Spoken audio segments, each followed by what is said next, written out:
alhamdulillahilladzi ja'ala as-salata imadad-din wa mi'rajal mu'minin wa hathahum 'alaiha fi muhkamil dzikril mubin.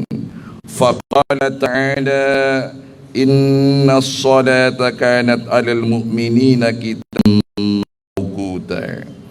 Wa ashhadu an la ilaha illallah wahdahu la syarika lah wa ashhadu anna sayyidana Muhammadan abdullahi wa rasuluh al-qail as-salatu nurun Allahumma salli wa sallim ala Muhammadin wa ala alihi wa sahbil akhyar wa man tabi'ahum bi ihsanin ila yaumiddin amma ba'du.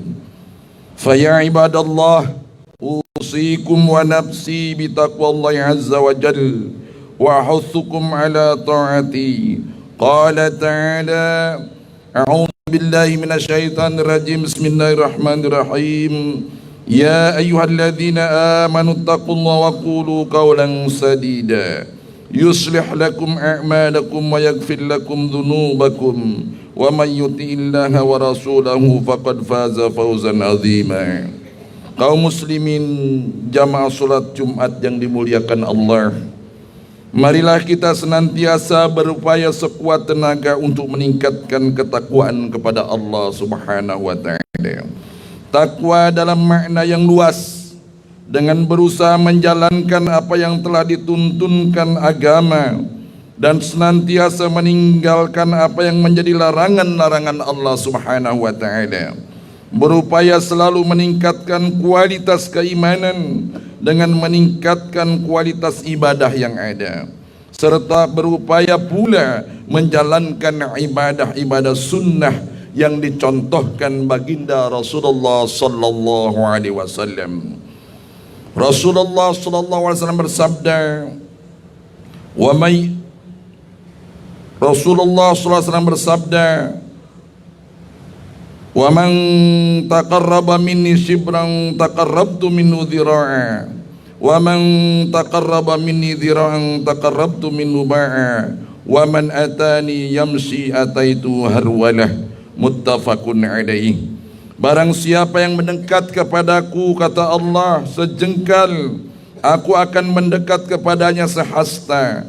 Barang siapa yang mendekat kepadaku sehasta, aku akan mendekat kepadanya sedepa. Barang siapa yang datang kepadaku dengan berjalan, aku akan datang kepadanya dengan berlari. Hadis riwayat Imam Al-Bukhari dan Imam Muslim. Ma'asyiral muslimin hafizakumullah. Di tengah aktivitas kita sehari-hari yang sibuk dengan urusan keduniaan, di sela-sela itu juga kita isi dengan ibadah rutin berupa solat 5 waktu. Namun kadang ibadah itu hanya menjadi rutinitas wajib yang kita lakukan, padahal solat hendaklah menjadi yang utama, sedangkan rutinitas sehari-hari adalah tambahan belaka. Tujuan solat yang kita lakukan adalah agar jiwa kita selalu bersih dan suci dari pengaruh-pengaruh atas rutinitas mengarah kepada hal negatif dan keji. Para Rasul alaihi salatu wassalam diutus kepada umat-umat manusia dari masa ke masa adalah untuk mengingatkan umat manusia kepada ayat-ayat Allah, mengajarkan hidayahnya dan mensucikan jiwa dengan ajarannya. Di dalam doa Nabi Ibrahim alaihissalam untuk anak cucunya yang tercantum dalam surat Al-Baqarah ayat 129, Rabbana wab'ats bihim rasulan minhum yatlu 'alaihim ayatika wa yu'allimuhumul kitaba wal hikmah wa yuzakkihim innaka antal azizul hakim. Wahai Tuhan kami, utuslah untuk mereka seorang rasul dari kalangan mereka yang akan membacakan kepada mereka ayat-ayat-Mu dan mengajarkan kepada mereka Alkitab dan hikmah serta mensucikan mereka. Sesungguhnya Engkaulah yang Maha Perkasa lagi Maha Bijaksana. Al-Baqarah ayat 129. Qad aflaha man zakkaha wa qad khaba man dassaha. Sesungguhnya beruntunglah orang yang mensucikan jiwa itu, dan sesungguhnya merugilah orang-orang yang mengotorinya. Asy-Syams ayat 9 sampai 10. Hadirin rahimakumullah. Penyucian hati dan jiwa hanya bisa dicapai melalui berbagai macam ibadah tertentu. Apabila dilaksanakan secara sempurna dan memadai, pada saat itulah terwujud dalam hati sejumlah makna yang menjadikan jiwa tersucikan dan memiliki sejumlah dampak dan pengaruh pada seluruh anggota badan seperti lisan, mata, telinga dan lainnya. Di antara pengaruh ibadah tersebut adalah tertanamkan pemahaman tauhid yang benar, sifat ikhlas, sabar, syukur dan jujur kepada Allah dan cinta kepadanya, serta terhindarkan dari hal yang bertentangan dengan aturan Allah Subhanahu wa taala. Dengan demikian jiwa menjadi tersucikan, lalu hasil-hasilnya nampak pada terkendalinya anggota badan sesuai dengan perintah Allah Subhanahu wa taala dalam berhubungan dengan keluarga, tetangga dan masyarakat.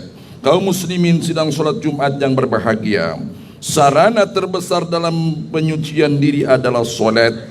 Dan pada waktu yang bersamaan, solat merupakan bukti dan ukuran dalam pensucian jiwa. Solat merupakan sarana dalam berubudiyah kepada Allah, mewujudkan tauhid yang ikhlas dan syukur kepada Allah. Solat adalah zikir, gerakan berdiri, ruku', duduk dan sujud. Ia menegakkan ibadah dalam berbagai bentuk utama bagi kondisi fisik. Menegakkan solat dapat memusnahkan bibit-bibit kesombongan dan pembangkangan kepada Allah Subhanahu wa taala. Di samping merupakan pengakuan terhadap hak pengaturan sesungguhnya oleh Zat yang Maha Kuasa, menegakkan solat secara sempurna juga akan dapat memusnahkan bibit-bibit ujub, bangga diri dan gurur, bahkan semua bentuk kemungkaran dan sifat-sifat yang keji. Allah Subhanahu wa taala berfirman, "Innas salata tanha 'anil fahsya'i wal munkar."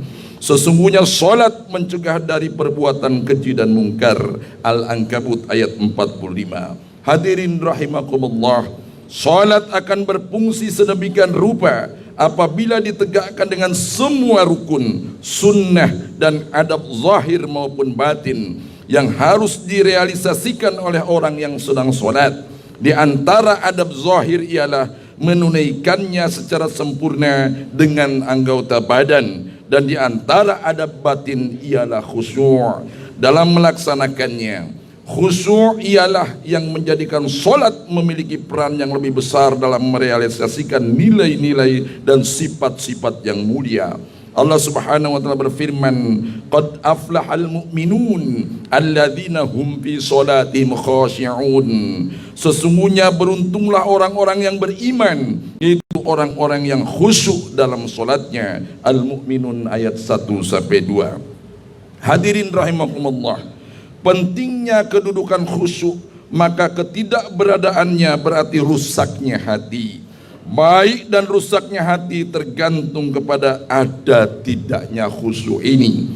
Rasulullah sallallahu alaihi wasallam bersabda, "An Nu'man bin Bashir qala Rasulullah sallallahu alaihi wasallam, inna fil jasadi mudghatan idza saluhat saluhal jasadu kulluhu wa idza fasadat fasadal jasadu ala wahyal qalbu." Muttafaqun alaih. Sesungguhnya dalam jasad ada suatu gumpalan. Bila gumpalan ini baik, maka baik pula seluruh jasad, dan apabila rusak, maka rusak pula seluruh jasad. Ketahuilah bahwa gumpalan itu adalah hati. Hadis riwayat Imam Al-Bukhari dan Imam Muslim. Seorang ulama yang banyak mengorbankan hidupnya untuk berdakwah di jalan Allah, yaitu Sayyid Hawa, suatu ketika menyampaikan, sesungguhnya khusyuk merupakan manifestasi tertinggi dari sehatnya hati. Jika khusyuk telah sirna, maka berarti hati telah rusak. Bila khusyuk tidak ada, berarti hati telah didominasi berbagai penyakit yang berbahaya dan keadaan yang buruk. Bila hati telah didominasi berbagai penyakit, maka telah kehilangan kecenderungan kepada akhirat. Bila hati telah sampai kepada keadaan ini, maka tidak ada lagi kebaikan bagi kaum muslimin. Waliyadzubillah. Kaum muslimin jamaah salat Jumat yang dimuliakan Allah, sesungguhnya khusyuk berkaitan dengan penyucian hati dan berbagai penyakitnya. Masalah ini merupakan tema yang sangat luas, sehingga para ulama memulainya dengan mengajarkan zikir dan hikmah kepada orang yang berjalan menuju Allah, sehingga hatinya hidup. Bila hatinya telah hidup, berarti mereka telah membersihkannya dari berbagai sifat yang tercela dan menunjukkannya kepada sifat-sifat yang terpuji. Disinilah perlunya pembiasaan hati untuk khusyuk melalui kehadiran bersama Allah dan merenungkan berbagai nilai kehidupan. Khusyuk dalam solat merupakan ukuran kekhusyuan hati. Kekhusyuan seseorang dalam solat menjadi tanda kekhusyuan hati seseorang. Kaum muslimin hafizakumullah, Allah subhanahu wa ta'ala berfirman, innani anallahu la ilaha illa ana fa'budni wa aqimis salata li dzikri. Sesungguhnya aku adalah Allah, tiada Tuhan selain aku, maka sembahlah aku dan dirikanlah solat untuk mengingatku. Taha ayat 14. Hadirin rahimakumullah, lawannya khusyuk adalah lalai. Lalai adalah lawan ingat. Maka siapa yang lalai dalam semua solatnya, bagaimana mungkin dia bisa mendirikan solat untuk mengingat Allah subhanahu wa ta'ala? Selain solat terdiri dari zikir, bacaan, ruku, sujud, berdiri dan duduk, ia pun merupakan dialog dan munajat pada Allah subhanahu wa ta'ala. Bagian ini adalah batin, karena betapa mudahnya bagi orang yang lalai untuk menggerak-gerakkan lisannya. Ia tidak menjadi ucapan bila tidak mengekspresikan apa yang di dalam hatinya, dan ia tidak menjadi ekspresi jika tidak disertai dengan kehadiran hati. Apa artinya permohonan dalam firman Allah subhanahu wa ta'ala, ihdinas siratal mustaqim, tunjukilah kami ke jalan yang lurus. Jika hatinya tetap lalai, jika tidak dimaksudkan kerendahan hati dan doa, betapa mudahnya diucapkan lisan dengan hati yang lalai, terutama bila telah menjadi kebiasaan. Kehadiran hati adalah ruh solat. Batas minimal keberadaan ruh ini adalah kehadiran hati pada saat takbiratul ihram, Allahu Akbar. Semua kecil, semua rendah, semua tidak ada. Yang besar adalah Allah, yang wujud adalah Allah. Bila kurang dari batas minimal ini, berarti kesia-siaan dan kelalaian. Semakin bertambah kehadiran hati, semakin bertambah pula ruh tersebut dalam bagian-bagian solat. Kaum muslimin jamaah solat Jum'ah yang dimuliakan Allah, Imam Ghazali rahimahullah, seperti yang disebutkan oleh Syekh Said Hawa dalam kitab Al-Mustakhlas fi Tazkiyatul Anfus, merangkum makna-makna untuk menciptakan kekhusyuan ini dalam 6 hal. Pertama, kehadiran hati. Yang dimaksud menghadirkan hati adalah mengosongkan hati dari hal-hal yang tidak boleh mencampuri dan mengajaknya berbicara, sehingga pikirannya tidak berkeliaran kepada selain apa yang sedang ia laksanakan. Ketika pikirannya tidak berpaling dari apa yang sedang ia tekuni dan hatinya masih tetap mengingat apa yang tengah ia lakukan, maka berarti telah tercapai kehadiran hati. Faktor penyebab kehadiran hati adalah himmah atau perhatian utama, karena sesungguhnya hati mengikuti perhatian utama, sehingga ia tidak akan hadir kecuali mengikuti hal-hal yang menjadi perhatian utamanya. Bila ada sesuatu yang menjadi perhatian utama seseorang, maka hati pasti akan hadir, karena hati terbentuk dari terkondisikan dengan perhatian utama tersebut. Apabila hati tidak hadir dalam sholat, maka ia tidak akan pasif begitu saja, tetapi pasti akan berkeliaran mengikuti urusan dunia yang menjadi perhatian utamanya. Oleh karena itu, tidak ada kiat dan terapi untuk menghadirkan hati kecuali dengan memalingkan perhatian utama kepada sholat. Yang kedua, kefahaman terhadap makna yang dilafazkan. Betapa banyak makna-makna yang tersembunyi yang dapat difahami oleh orang-orang yang sedang menunaikan sholat, padahal tidak pernah terlintas di dalam hatinya sebelum itu. Dari sinilah kemudian sholat dapat mencegah perbuatan keji dan mungkar, karena ia memahamkan banyak hal yang pada gilirannya dapat mencegah perbuatan maksiat. Kaum muslimin jamaah sholat Jumat yang dimuliakan Allah. Sedangkan yang ketiga adalah ta'zim atau rasa hormat. Ta'zim merupakan keadaan hati yang lahir dari 2 hal.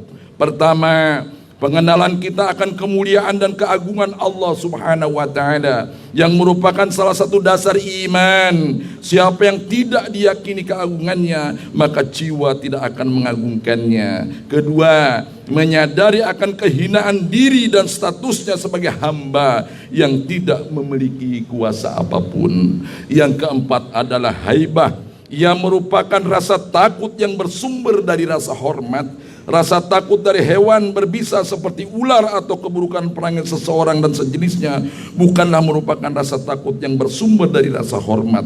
Rasa takut yang bersumber dari rasa hormat merupakan keadaan jiwa yang lahir dari pengakuan akan kekuasaan Allah, akan keagungan Allah, hukuman dan kehendaknya. Semakin bertambah pengetahuan seseorang tentang Allah, semakin bertambah dan rasa takutnya kepada Allah. Yang kelima, hadirin rahimakumullah, adalah roja atau rasa harap. Betapa banyak orang yang menghormati seseorang pejabat atau penguasa, tetapi tidak diharapkan rasa balasannya. Sedangkan seorang hamba dengan solatnya mengharapkan ganjaran Allah, sebagaimana ia takut hukuman ketika melakukan pelanggaran atau melarang aturan-aturan Allah. Faktor penyebab timbulnya rasa harap ini ialah kelembutan Allah Subhanahu wa taala, kedermawanannya, keluasan nikmatnya, keindahan ciptaannya, dan pengetahuan akan kebenaran janjinya, khususnya janji surga bagi orang yang sholat. Bila telah ada keyakinan kepada janji Allah dan pengetahuan akan kelembutannya, maka pasti akan muncul rasa harap di dalam dadanya yang sedang sholat. Adapun yang keenam, haya, adalah rasa malu. Malu merupakan tambahan bagi semua hal di atas, karena landasannya adalah perasaan selalu kurang sempurna dan selalu berbuat dosa dan salah. Rasa malu akan muncul melalui perasaan serba kurang sempurna dalam beribadah dan ketidakmampuannya dalam menunaikan hak-hak Allah. Rasa malu ini akan semakin kuat dengan mengetahui kekurangan ikhlasnya, keburukan hatinya, dan kecenderungannya kepada perolehan dunia dalam semua amal perbuatannya. Di samping pengetahuannya akan segala konsekuensi kemuliaan Allah, dan bahwa Dia Maha mengetahui rahasia-rahasia dan lintasan hati sampai ke yang sekecil-kecilnya. Allah berfirman, walikullin darajatum mimma amilu wa ma rabbuka bighafilin amma ya'malun. Dan masing-masing orang memperoleh derajat-derajat yang seimbang dengan apa yang dikerjakannya. Al-An'am ayat 132. Khatib mengingatkan diri khatib dan kita semua, usikum ayyaya, setelah Ramadan ini mudah-mudahan yang disampaikan dalam ayat-ayat Ramadan itu la'allakum tattaqun, kita termasuk orang-orang bertakwa. Kita tingkatkan ibadah kita, kita perbaiki sholat kita. Kalau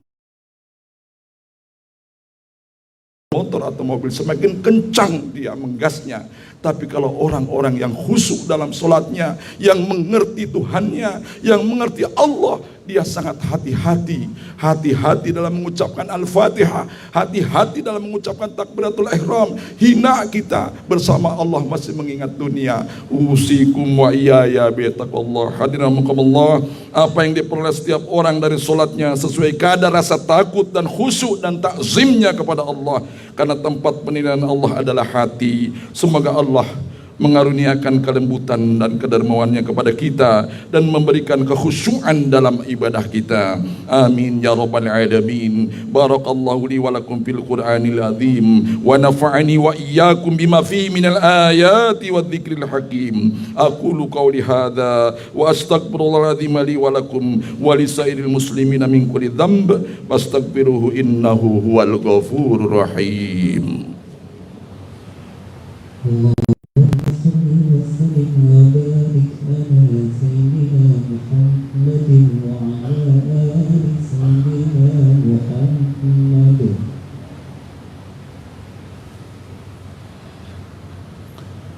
Alhamdulillah hamdan yuwafi ni'amahu wa yukafi'u mazidah. Allahumma salli wa sallim ala sayyidina Muhammad wa ala alihi wa ashabihi alladhina qamu bihifdhis syariah. Ashhadu an la ilaha illallah wahdahu la syarika lah wa asyhadu anna sayyidana wa nabiyyana Muhammadan sallallahu alaihi wasallam abdu wa rasul sayyidul musaffa'ina yaumal qiyamah. Ayyuhan nas ittaqullaha haqqa taqwa وراقبوا مراقبة من يعلم أنه يراه آمين يا رب العالمين اللهم اغفر للمؤمنين والمؤمنات والمسلمين والمسلمات الأحياء منهم الأموات إنك سميع قريب مجيب دعوات وقاضي الحاجات ربنا آتنا في الدنيا حسنة وفي الآخرة حسنة وقنا عذاب النار ربنا لا تزغ قلوبنا بعد إذ هديتنا وهب لنا من لدنك رحمة إنك أنت الوهاب ربنا تقبل منا إنك أنت السميع العليم عباد الله إن الله يأمر بالعدل والإحسان وإيتاء ذي القربى وينهى عن الفحشاء والمنكر والبغي يعظكم لعلكم تذكرون فاذكروا الله العظيم يذكركم واشكروه على نعمه يزدكم واسألوا من فضله يؤتكم ولذكر الله أكبر. الله أكبر الله أكبر أشهد أن لا إله إلا الله أشهد أن محمدا رسول الله.